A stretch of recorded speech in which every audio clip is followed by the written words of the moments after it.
হ্যাঁ রে, হ্যাঁ হ্যাঁ, আমি আমার মার্জিন আছে সেটা থেকে ফিক্সড বাস্কেট বানিয়ে করছো না এমনি করছো?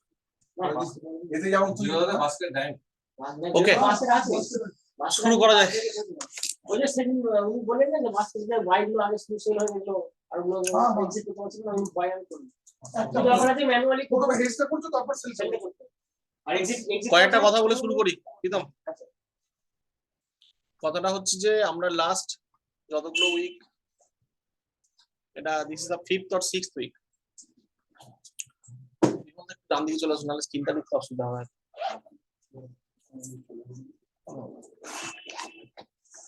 এই 5-6 উইকে যতগুলো আমরা, তার মধ্যে অপসটা 3-4টে উইক করেছি আমরা। এখানে যতগুলো স্ট্র্যাটেজি নিয়েছি, স্ট্র্যাটেজি একটাই নিয়েছি, যতগুলো করেছি একটাতেও লস হয়নি এখন পর্যন্ত, কিন্তু মার্কেট অনেক উপরে গেছে। আমরা বেশিরভাগই কল সেল করেছি, মার্কেট কিন্তু উপরে গেছে, একটাতেও লস হয়নি আজ পর্যন্ত। এরপর কি হবে জানি না। এখন যে ঘটনাটা ঘটেছে মার্কেটে সেটা হলো যে পরপর 3টে রেড ক্যান্ডেল, মানে হচ্ছে মার্কেট নিচের দিকে পড়েছে। এরপর কি হবে আমরা মার্কেট কখনো প্রেডিক্ট করতে পারি না, কিন্তু হিস্ট্রি ঘেটে দেখতে পারি যে এরপর কি হতে পারে। আগে সেই অংশটা একটুখানি বলে নেবো, তারপর আমরা একটু অপশন নিয়ে আলোচনা করবো, অপশনে আর বাকি কিছু জিনিস নিয়ে আলোচনা করবো। এখন দেখতে পাচ্ছি যে এখানে 3টে ক্যান্ডেল হয়েছে, এরকম 3টে ক্যান্ডেল আর কখন হয়েছে। এখানে আরেকটা জিনিস দেখতে হবে, যেটা হিউজ আপ ট্রেন্ডের পর এখানে একটা রেড ক্যান্ডেল হওয়া শুরু হয়েছে। 3টে ক্যান্ডেল এখানে তৈরি হয়েছে, এরকম কখন আর হয়েছে। এখানে 2টো ক্যান্ডেল হয়েছে, তারপর একটা গ্রিন ক্যান্ডেল, মানে মার্কেটটা একটু বেড়েছে বা ওপেনের থেকে ক্লোজটা বেশি হয়েছে, তারপর আবার 2টো রেড ক্যান্ডেল। এখানে দেখতে পাচ্ছি এটা হলো মে মাসে, এই এবছরেরই মে মাসে, মানে 22 সালের মে মাসে 3টে রেড ক্যান্ডেল, তারপর একটা হল্ট, তারপর আবার কিন্তু 3-4টে রেড ক্যান্ডেল। ডেইলি ক্যান্ডেল দেখছি এখানে পরপর 3টে red candle. Market up move করেছে, তারপর রেড ক্যান্ডেল, আবার রেড ক্যান্ডেল।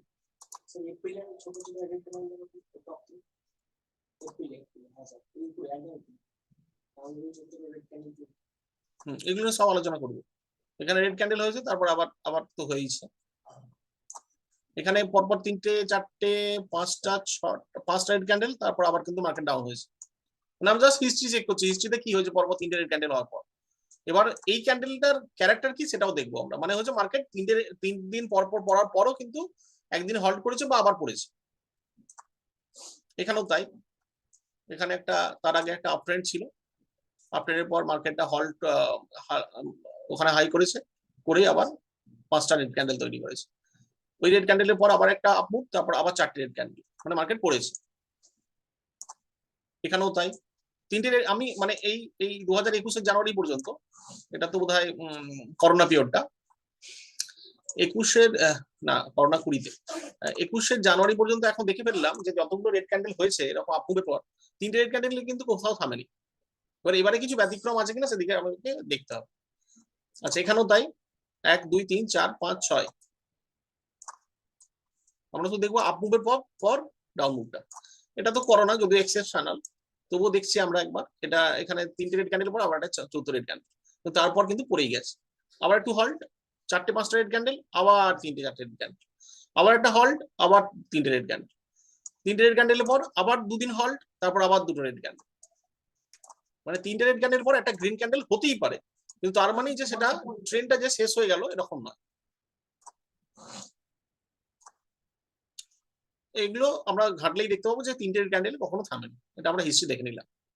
আপ মুভের পর যখন রেড ক্যান্ডেল হয়েছে 3টে রেড ক্যান্ডেল থামেনি।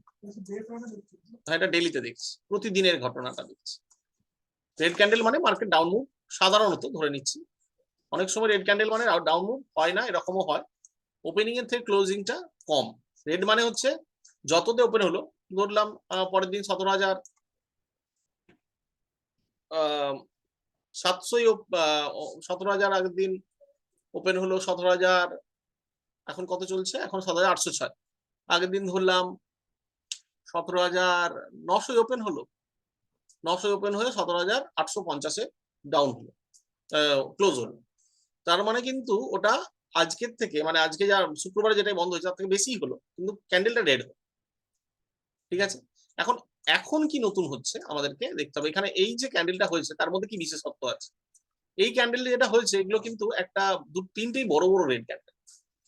সাধারণত এটাকে ব্ল্যাক ক্রো বলে এটাকে বর্ণনা করা হয়, এবং এগুলো খুব ডেঞ্জারাস। এবং এখানে গ্যাপ ডাউন হয়ে বড় রেড ক্যান্ডেল হয়েছে, তার মানে মার্কেটে এরকম কোনো নিউজ থাকতেও পারে যেগুলো আমরা ছোটখাটো যারা কাজ করি তারা জানি না, সেটা হয়তো বড় প্লেয়াররা জানে বলে এরকম big red candle with gap হয়েছে। এবার যদি উইকলি ফ্রেমে দেখি, মানে এক একটা ক্যান্ডেল এক সপ্তাহ, এখানেও কিন্তু ভীষণ বড় একটা রেড ক্যান্ডেল হয়েছে, যদিও আপ ট্রেন্ড এখনো শেষ হয়ে যায়নি। এইটা হচ্ছে আগের লোটা ছিল, এই লোয়ের নিচে নামলে বোঝা যাবে যে এই যে মার্কেটটা উপরে উঠছিল সেই ওঠার দমটা শেষ হয়ে গেছে। মানে আপ ট্রেন্ডটা এখানে যদি ক্লোজিং দেয় উইকলিতে তাহলে বুঝবো ডাউন ট্রেন্ড শুরু হয়ে গেল। মানে এই যে লাইনটা আমি টেনে রেখেছি 17,107 আশেপাশে, লাইনগুলো কখনো কারেক্ট হয় না, এটা রেঞ্জ বলা যেতে পারে, এরকম একটা রেঞ্জ ভাবা যেতে পারে। এখানটা একটা এরকম রেঞ্জ ভাবা যেতে পারে। এই রেঞ্জের নিচের দিকে বন্ধ হলে আমরা বুঝতে পারি যে এখানে ডাউন ট্রেন্ড শুরু হয়ে গেল। তাহলে এখানে একটা বড় রেড ক্যান্ডেল হয়েছে, এইরকম রেড ক্যান্ডেল কোথায় হয়েছে আমরা খুঁজবো, মানে একটু স্টাডি করলে মার্কেট কিন্তু পরিষ্কার বোঝা যাবে। হ্যাঁ, স্টাডি করলেই বোঝা যাবে। এই যে এখানে বড় রেড ক্যান্ডেল হয়েছে, তারপরে কিন্তু মার্কেট নিচের দিকে গেছে। এই যে করোনার সময় বড় বড় বড় রেড ক্যান্ডেল হয়েছে 2020-তে।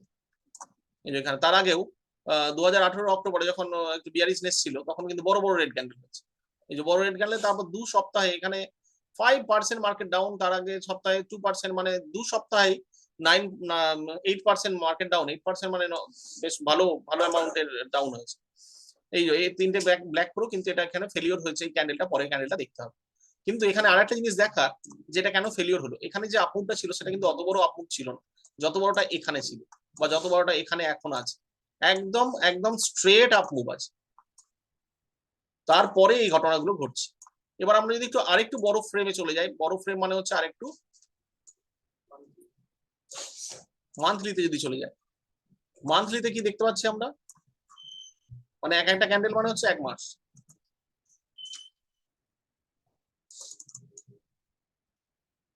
এক একটা ক্যান্ডেল 1 মাস আছে। দেখতে পাচ্ছি যে এই বেশ কয়েক মাস ধরে মার্কেটটা কিন্তু ঘোরাফেরা করেছে প্রায় একই জায়গায়, কখনো নিচে এসছে, তারপর এইরকম বড় একটা লাল ক্যান্ডেল তৈরি হয়েছে যেটা একটা সবুজ ক্যান্ডেলটাকে পুরো খেয়ে ফেলেছে। তাহলে এই ক্যান্ডেলে আগামী সপ্তাহটা ভীষণ গুরুত্বপূর্ণ, কারণ আগামী সপ্তাহে মাসটা শেষ হবে, আগামী শুক্রবারে মাসটা শেষ হয়ে যাচ্ছে মার্কেটের জন্য। তাহলে আগামী সপ্তাহে এই ক্যান্ডেলটাকে যদি মানে এই ক্যান্ডেলের নিচে বন্ধ হতে হয় তাহলে এই জায়গাতেই বন্ধ হতে হবে, বা এই জায়গাটাই বন্ধ হতে হবে। আর যদি এর উপরে বন্ধ হয় তাহলে কিন্তু এই জায়গাটাই মানে 18,387 উপর বন্ধ হতে হবে। তাহলে বোঝা যাবে যদি এরকম বন্ধ হয় তাহলে কিন্তু মার্কেট আগামী দিনে আবার নিচে যাওয়ার সম্ভাবনাটা কমেও যেতে পারে। কিন্তু যদি এর এই জায়গাতেই বন্ধ হয় বা এর নিচে বন্ধ হয় তাহলে কিন্তু আমাদেরকে এই জোনটা যথেষ্ট মাথায় রাখতে হবে, এই জোনটা ভেঙে গেলে কিন্তু আরো অনেক নিচের দিকে যাবে। আরেকটা মজার জিনিস হলো যদি আমরা 12 মাসের ক্যান্ডেল দেখি, 12 মাসের ক্যান্ডেল মানে হচ্ছে 1 বছরের ক্যান্ডেল, একটা ক্যান্ডেল হচ্ছে 1 বছরের। এখানে একটা ব্যতিক্রমী ঘটনা ঘটেছে, মানে গোটা ইন্ডিয়ার এটা সব থেকে ছোট চার্ট দেখে মনে হচ্ছে, কারণ এইখান থেকে 1990 সাল থেকে নিফটি চার্ট দেওয়া আছে। এখানে কি দেখছি 1 2 3 4 চারটে 5টা সবুজ ক্যান্ডেল মার্কেট আপ হয়েছে, তারপর 2 বছর পরপর রেড, 1 বছর গ্রিন 1 বছর রেড, গ্রিন দুটো রেড, 1 2 3 4 5 6টা গ্রিন, তারপর রেড। মানে পরপর 6 বছর মার্কেট বেড়েছে 2007 পর্যন্ত, 2002 থেকে, তারপর আবার 2008-এ কিন্তু একদম 52% মার্কেট ডাউন হয়েছে। যতটা বেড়েছে হাই থেকে 52% মার্কেট ডাউন হয়েছে। এখানে দেখছি 2 বছর পর বাড়ার পর 1 বছর রেড, 3 বছর বাড়ার পর 1 বছর রেড। এবার এখানে যে ঘটনাটা এবছর ঘটছে 2022-এ, 1 বছর 2 বছর 3 4 5 6 বছর পর বেড়েছে, 6 বছর বাড়ার পর 7 নম্বর বছরেও কিন্তু গ্রিন হচ্ছে। তার মানে এই ঘটনা মানে আমাদের ইন্ডিয়ান হিস্ট্রিতে আগে কোনোদিন ঘটেনি।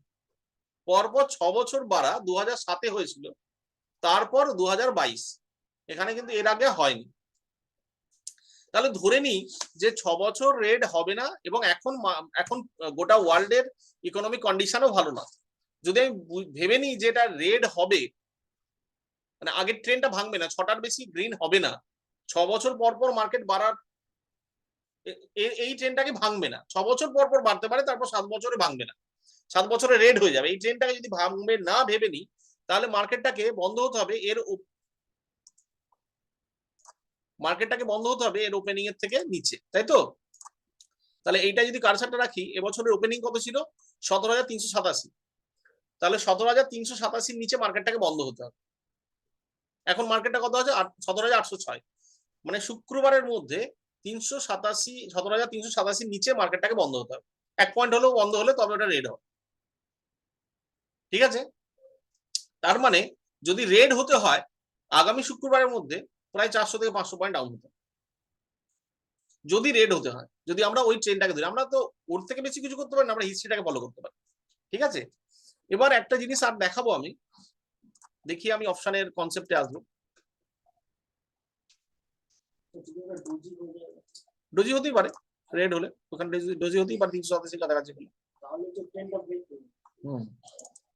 ট্রেনটা ব্রেক হবে তো, তাহলে তাহলেও তো যত ইনভার্স আমাদের মতো হয়ে যাবে, ইনভার্স আমাদের মতো ওটা তো ইনভার্স রিভার্সাল ট্রেনটা ইনভার্সে এই দিবে বলতে পারছে তো রিভার্সাল ইন্ডিকেশন দিচ্ছে যদি ডোজি এবছরের ঘটনাটা একটু আলাদাই, কিন্তু মানে কোনো করোনা ব্যাপার না, ব্যাপারটা হচ্ছে ম্যাক্রো ইকোনমিক। আমি আগের দিন আলোচনা করেছি, গোল্ডের দাম বাড়বে, গোল্ডের দাম কম আছে, গোল্ডের দাম বাড়বে, বন্ড ইল্ড বেশি আছে, শর্ট টার্ম বন্ড ইল্ড বেশি আছে। আর কি ফ্যাক্টর বলেছিলাম?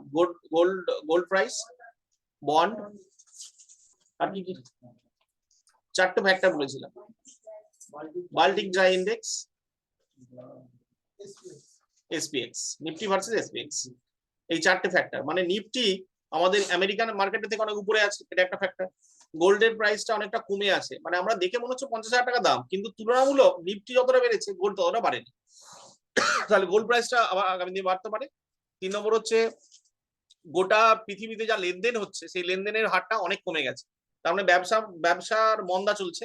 4 নম্বর হলো বন্ড ইল্ড, মানে সেফ জায়গায় যারা বড় বড় ইনভেস্টর তারা সেফ জায়গায় বেশি টাকা পাচ্ছে দেন মার্কেট, বেশি টাকা পাওয়ার সম্ভাবনা বাড়ছে, ফলে তারা মার্কেট থেকে টাকা বের করতে পারে। আরেকটা নতুন জিনিস আমি বলছি, সেটা হলো ট্যাক্স লস হারভেস্টিং। এই ঘটনাটা হচ্ছে, এটা আমি ইটি মানিতে পেলাম। ট্যাক্স লস হারভেস্টিংটা বছরের শেষের দিকে হয়, সাহেবরা করে।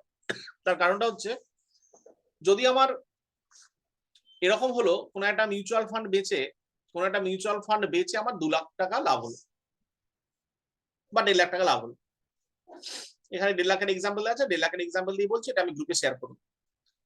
আমার মিউচুয়াল ফান্ড বেচে 1.5 লাখ টাকা লাভ হলো লং টার্মে, তাহলে আমাকে 1 লাখ টাকার উপরে 50,000 টাকা, মানে 1 লাখ টাকা, 1.5 লাখ টাকার উপরে মোট লাভ হয়েছে 1.5 লাখ টাকা, তাহলে 1 লাখ টাকার উপরে ট্যাক্স দিতে হবে, তাহলে 50,000 টাকার উপরে আমাকে ট্যাক্স দিতে হবে, তাহলে 50,000 টাকার উপরে 10% মানে 5,000 টাকা আমাকে ট্যাক্স দিতে হবে। ঠিক আছে? এখন ওরা দেখলো যে আমাদের এই বছরটা তো খুব একটা ভালো ট্রেন্ড যায়নি, তাহলে আমার স্টকে কিন্তু, মানে আমাকে মিউচুয়াল ফান্ডে হয়তো 1.5 লাখ টাকা লাভ দিয়েছে 2 বছর ধরে, কিন্তু স্টকে আমার কোথাও 15-20,000 টাকা লস হয়েছে। এই কনসেপ্টটা বুঝতে হবে, কিন্তু এগুলো খুব রেয়ার কনসেপ্ট। এইগুলো যত ভালো বুঝবো, মার্কেটে আমরা রিটেলারদের, যারা সিম্পল রিটেলার, যারা পড়াশোনা না করে ইনভেস্ট করে, তাদের থেকে আমরা অনেকটা এগিয়ে থাকি। তাহলে আমেরিকান মার্কেটে বা ইন্ডিয়ান মার্কেট থেকে আমেরিকান মার্কেটে বা ইন্ডিয়ান মার্কেটে ফরেনাররা কি করতে পারে? এখন তারা দেখলো যে আমাদের স্টক এখন মার্কেট বেড়ে থাকলেও স্টক গুলো কিন্তু নিচের দিকেই আছে, বেশিরভাগ স্মল ক্যাপ স্টক গুলো খুব নিচের দিকে আছে, ব্লু চিপ স্টক গুলো একটু উপরের দিকেই ছিল। কিন্তু এরপর আমরা যদি ভাবি যে স্টক গুলো লস করেছে আমি 15-20,000 টাকা, 20,000 টাকার স্টকে লস হয়েছে, আমি সেই লসটাকে বুক করে নিলাম। হ্যাঁ, আমি সেই লসটাকে বুক করে নিলাম, উপরে চলে যান। তাহলে 20,000 টাকা লস বুক করে নিলাম। আমি যত টাকা ইনভেস্ট করি 2 লাখ টাকা বা 1.5 লাখ টাকা লস করে আমি 20,000 টাকা ইনভেস্ট করে 20,000 টাকা লস করেছি, তাহলে আমার লসটা হলো 20,000 টাকা। তাহলে 50,000 টাকা মাইনাস 20,000 টাকা মানে 30,000 টাকার উপর ট্যাক্সটা আমাকে দিতে হবে, তার মানে 3,000 টাকা ট্যাক্স দিতে হবে, আর আমাকে 5,000 টাকা দিতে হচ্ছে না, কারণ 2,000 টাকা আমি বাঁচাতে পারলাম। এই যে কনসেপ্টটা, এটাকে বলে ট্যাক্স লস হারভেস্টিং। কিন্তু ওটাকে আবার পুনরায় ও দেখলো আমার ভুল হয়ে গেছে, আমি ওটা ইনভেস্ট করে লস খেয়েছি, ওই লসটাকে বুক করে নিল, বুক করে ট্যাক্সটাকে কমিয়ে নিল, নিয়ে আবার ও নিজের পছন্দের ভুলটাকে শুধরে নিয়ে নতুন ভালো ফান্ডে ইনভেস্ট করে দেবে। এইটাকে বলে ট্যাক্স লস হারভেস্টিং। এই ঘটনাটা ঘটতে পারে, অলরেডি ঘটে গেছে হয়তো, যেটা 22-23 তারিখের জন্য মার্কেটটা পড়েছে, এটা একটা কারণ হতে পারে। এই ঘটনা আমরা রিটেলাররাও করতে পারি। এবার আমি যেটা 1 লাখ 1.5 লাখের কথা বললাম, সেটা হয়তো কয়েক হাজার কোটিতে বড় বড় ইনভেস্টারদের ক্ষেত্রে, তাহলে তাদের ক্ষেত্রে ট্যাক্সটা অনেক, মানে আমি যদি অনেক অনেক গুণ বেড়ে যাবে, 200, 300, 400 কোটি টাকার ব্যাপার হয়ে যাবে। এত টাকা বাঁচাতে পারবেন তারা। ফলে ওই ঘটনাটা ওনারা ডিসেম্বরের শেষের দিকে ঘটিয়ে থাকেন, যেটা 22-23 তারিখে হয়তো হয়ে গেছে। স্যার, এখানে একটা question করতে চাই। 2 লাখ টাকাটা যখন স্যার সে বিক্রি করছে, 2 লাখ টাকার মধ্যে তো স্যার আমার সব স্টক ভুলে গেছে, মানে লস যত টাকার থাক, যেগুলো লস হচ্ছে সেগুলো সবে বুক করে তো আমি 2 লাখ টাকার মোট 2 লাখ টাকা ইনভেস্টমেন্টের মধ্যে তার টোটাল লস ধরে নিলাম 20,000 টাকা, মানে 1 লাখ, ওই অ্যামাউন্টটা দাঁড়িয়েছে 1,80,000। আচ্ছা সেই 20,000 টাকা যে লসটা হলো, সেইটাকেও বুক করছে। আর ওখানে মিউচুয়াল ফান্ডে লাভই হয়েছে, মার্কেট উপরে গেছে মানে কম হলেও লাভ হয়েছে, 1.5 লাখ টাকা লাভ হয়েছে। তাহলে ট্যাক্স দিতে হচ্ছে কত? 1.5 লাখ টাকার উপর 1 লাখ টাকা বাদ দাও, 50,000 টাকা ট্যাক্স দিতে হচ্ছে। এখন কত দিতে হবে? যদি লসটা বুক করে 30,000 টাকার উপর ট্যাক্স, মানে 3,000 টাকা ট্যাক্স দিতে হবে। ট্যাক্সটা 2,000 টাকা বাঁচানো হবে লসটা বুক করার জন্য। কিন্তু ওই লসটা বুক করে ওরা থেমে থাকবে না, ওরা কিন্তু আবার ইনভেস্ট করবে, দিয়ে ওরা ট্যাক্সটাকে অনেকটা বাঁচিয়ে ফেলবে। এই কনসেপ্টটাকে বলে ট্যাক্স লস হারভেস্টিং। এটা প্রতি বছর হয় না, এটা বেশিরভাগ আমেরিকান মার্কেটে প্রযোজ্য, ওই জন্য এফআইআই দের ক্ষেত্রে বেশি প্রযোজ্য, ওই জন্য এফআইআই হয়তো এখন বেচছে হতে পারে। এটা একটা কারণ হতে পারে, মানে এই ফ্যাক্টর গুলো আমাদেরকে জানতে হবে। তো সবগুলো ফ্যাক্টর মাথায় হঠাৎ করে একদিনে ঢুকে যাবে, আস্তে আস্তে কালচার করতে করতে এগুলো আমরা বুঝতে পারবো। এই হলো ফ্যাক্টর। এই ফ্যাক্টর গুলো আমরা আজকে আলোচনা করলাম। এবার অপশনের কথায় আসি। আচ্ছা, ওইটা কি করোনা পিরিয়ডে যেটা নেমেছে চার্টেতে 3 নম্বর ক্যান্ডেলটা মধ্যে করোনার বছরটায় মার্কেট ওখান থেকে তো হ্যাঁ। ডাউন হয়েছে, বিয়ারিশ হয়েছে, বিয়ারিশ হয়ে তারপর ঠেলতে উঠেছে। করোনা সময় আচ্ছা, হারভেস্টিং কথাটা বলুন। হারভেস্ট মানে উৎপন্ন করা।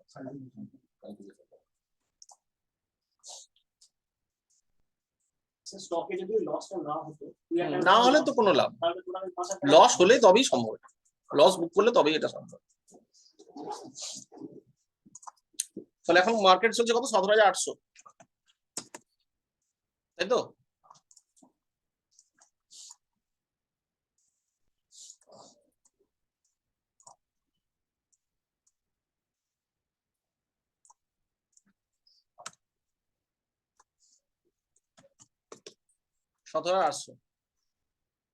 এদিকে আমরা প্লট করি, যেটা নিয়ে আমরা আলোচনা করছি, কলটাকে এদিকে প্লট করি।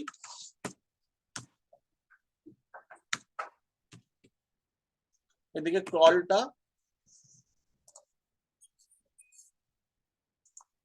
এদিকে পুটটা। তাহলে 17,800 আমাদের নিফটিতে, এটা নিফটি আমাদের, কলটাকে একটু সরিয়ে লিখি।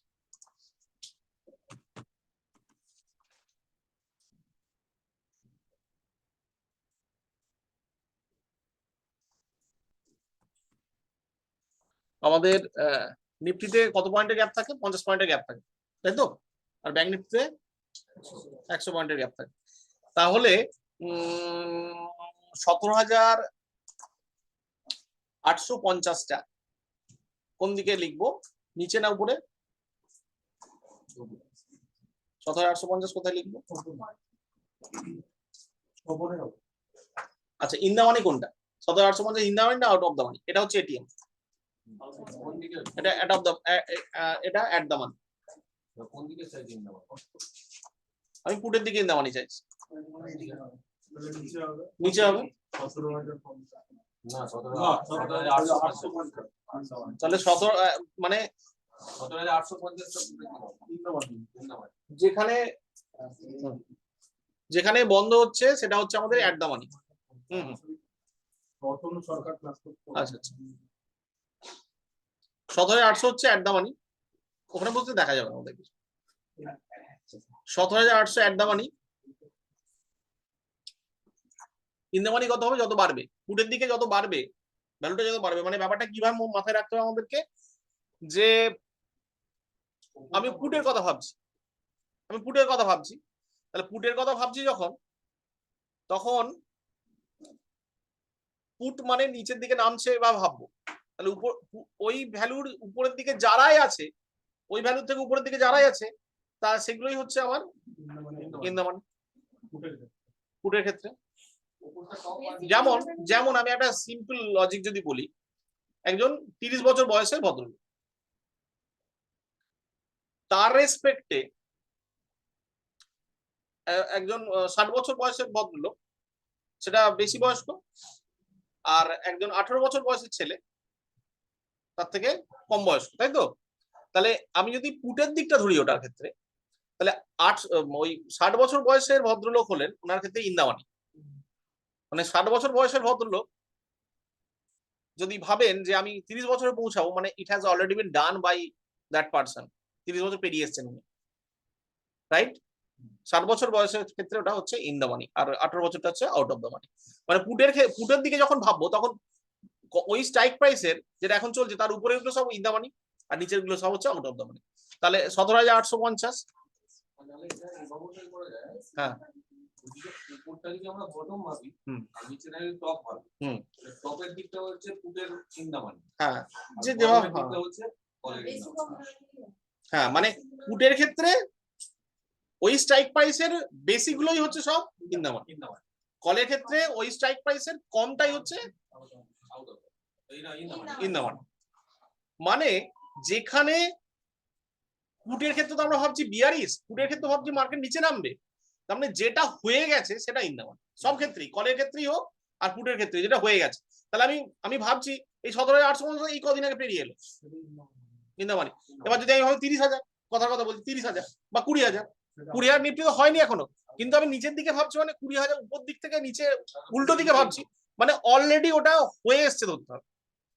তাহলে পুটের দিকের ক্ষেত্রে কি বললাম, ওই ভ্যালুর থেকে বেশি মানে ইন দা মানি, ওই ভ্যালু থেকে কম মানে আউট অফ দা মানি। আর কলের ক্ষেত্রে ওই ভ্যালু থেকে বেশি মানে আউট অফ দা মানি, কম মানে in the money.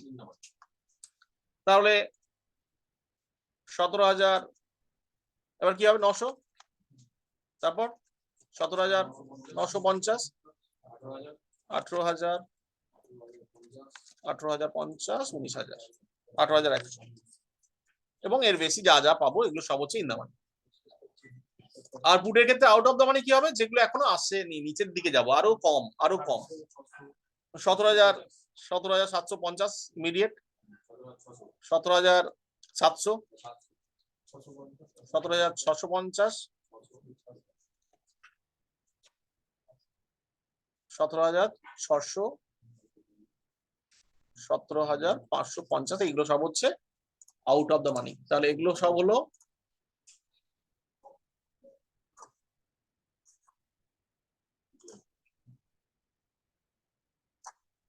OTM green করে দিলাম, আর এটিএম গুলোকে সব রেড করে দিলাম, আইটিএম গুলোকে সব রেড করে দিলাম।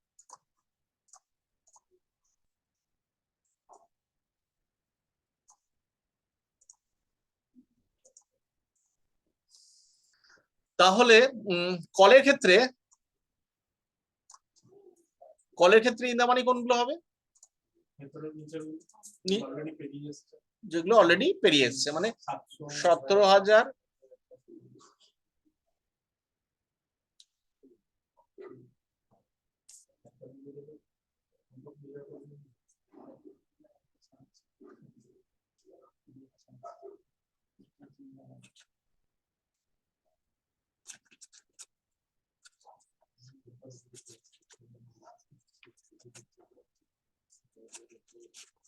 এগুলো হচ্ছে ইন দা মানি। আর এটা হবে 17,850, রাইট? 17,900, 17,950, 18,000, এগুলো খুব সিম্পল, কিন্তু এগুলো আমার মনে হয় হ্যাঁ মাঝে মাঝে প্র্যাকটিস করতে হবে। 50, 18,100, এগুলো হয়ে যাবে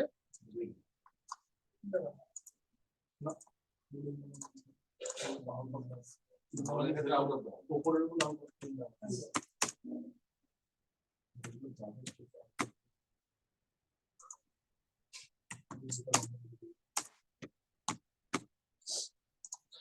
গ্রিন হচ্ছে ওটিএম, রেড হচ্ছে আইটিএম। মনে হয় কিছুটা ক্লিয়ার হলো। আর ব্ল্যাক হচ্ছে এটিএম।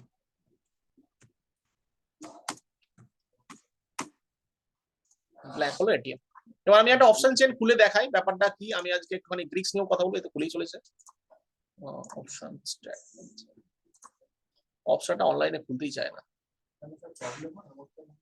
না এতে মানে যখন লাইভ করি তখন খুলতে চায়।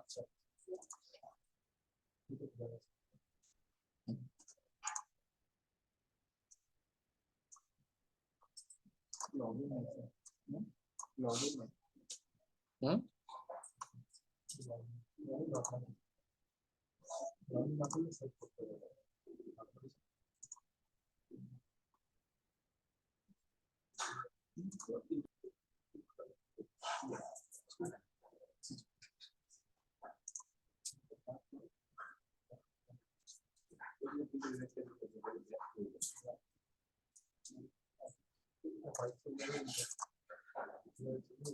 এই যে এই আমাদের অপশন চেন। তাহলে স্ট্রাইক প্রাইস হচ্ছে 17,850। কত বন্ধ হয়েছে আমাদের? ও এটা হচ্ছে না, ডেটার জন্য না, এটা ফিউচারে দেখাচ্ছে। তাহলে 17,850 ফিউচার ধরেই করছি আমরা। এটাকে ফিউচার কি চেঞ্জ করা যাবে? Option change.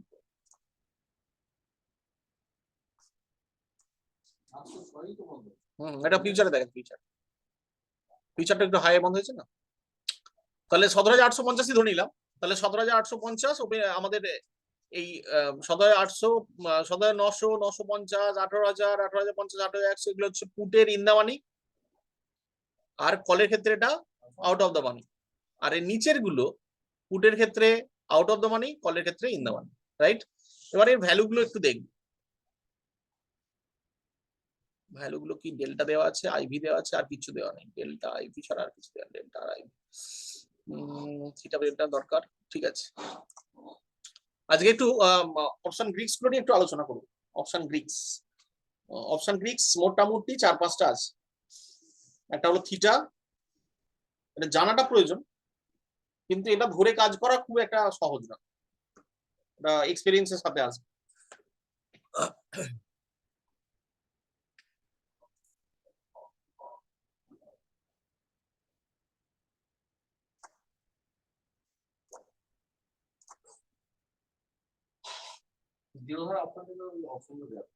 জিরোতে এই এতে কনসেপ্টও আছে,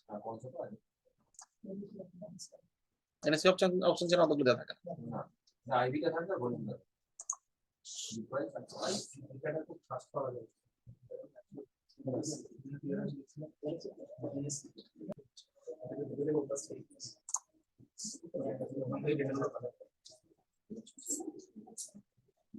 অপশন চেন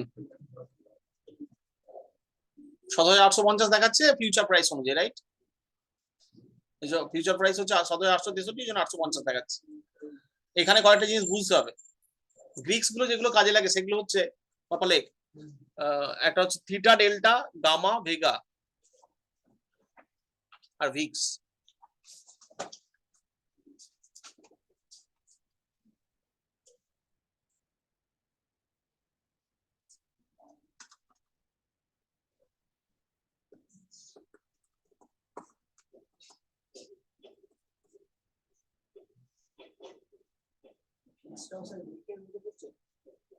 ভিক্সটা গ্রিকের সাথে রিলেটেড একদম। এইগুলো আমাদেরকে জানতে হবে, কি কি এদের ফাংশন আমি বলে দিচ্ছি।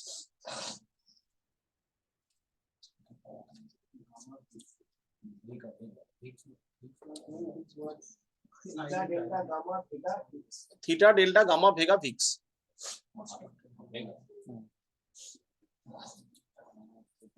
আমরা আগে ডেল্টাটা দেখি, একটা সহজ দাম নিয়ে দেখব। হ্যাঁ আইভিটা ভিক্স, আইভির নাম হচ্ছে ইন্ডিয়া ভিক্স, ওই জন্য আইভি লেখা, ইন্ডিয়া ভিক্স ওই জন্য আইভি। এটা আমি আজকে বলে দিচ্ছি, কিন্তু এটা নিয়ে প্রচুর পড়াশোনা করতে হবে, মানে পড়াশোনা নয়, কালচার করতে হবে, তাহলে এটা বেশ ভালো বোঝা যাবে। এবং এই ভ্যালু গুলো অফস্টাতে ভালো পাওয়া যাবে, আর কি বললি সেন্সিগুলো পাওয়া যাবে। এনএসসি অপশন চেনে কিন্তু ডাইরেক্ট পাওয়া যায় না, আমি দেখেছি। এবার এইগুলো দেখে মানে আমরা কাজ আমাদের মতো করব, কিন্তু এগুলো আস্তে আস্তে দেখতে থাকবো আমাদের এক্সপিরিয়েন্সটা গ্যাদার করার জন্য। ভবিষ্যতে যদি ডেল্টা এই গ্রিক্স গুলো কাজে লাগিয়ে কাজ করে, অনেকে ভিক্স ট্রেড করে। আমি ভিক্স ট্রেডিং আগের দিন বলছিলাম, আগের দিন ভিক্স নিয়ে অনেক কথা বলেছি। তারপরে ভিক্সটা বেড়েছে কিন্তু। তো এগুলো ট্রেড করা যায়। আমি সেখানে ট্রেডিং এর কথা বলিনি, কিন্তু আমি বলেছিলাম যে ভিক্সটা এখান থেকে বাড়তে পারে। তাহলে ভিক্স বাড়লে কি করতে হবে সেগুলো পরে শিখতে পারবো। তো এখন এগুলো ট্রেড করা যাবে, এই গামা ট্রেড করা যায়, ভিক্স ট্রেড করা যায়, থিটা ট্রেড আমরা যেগুলো করছি সেটা থিটা ট্রেড, ডেল্টা ট্রেড করা যায়, মানে আমরা যেটা করছি থিটা আর ডেল্টা ট্রেড করছি, মানে আমরা যে অপশন সেল করছি বা অপশন বাই করছি এগুলো হচ্ছে থিটা আর ডেল্টা ট্রেড, বাই বা সেল করাটা। ওর সাথে গামা ভেগাও জড়িয়ে। তো এখন ডেল্টাটা কি, এই যে ডেল্টার যে ভ্যালুটা কত দেখাচ্ছে এখানে বোঝা যাচ্ছে 0.52। তাহলে 134 টাকা প্রিমিয়ামটা হচ্ছে 134 টাকা 80 পয়সা। এই ভ্যালুটা যদি এই 17,850 যদি 900 টাকা হয়ে যায়, এটা কি কল, বাঁ দিকটা কল ডান দিকটা পুট, তাহলে এই প্রিমিয়ামটার দাম বাড়া উচিত। কত বাড়বে? যদি 100 টাকা বাড়ে তাহলে 100 × 0.52 মানে 52 টাকা এটা বাড়বে।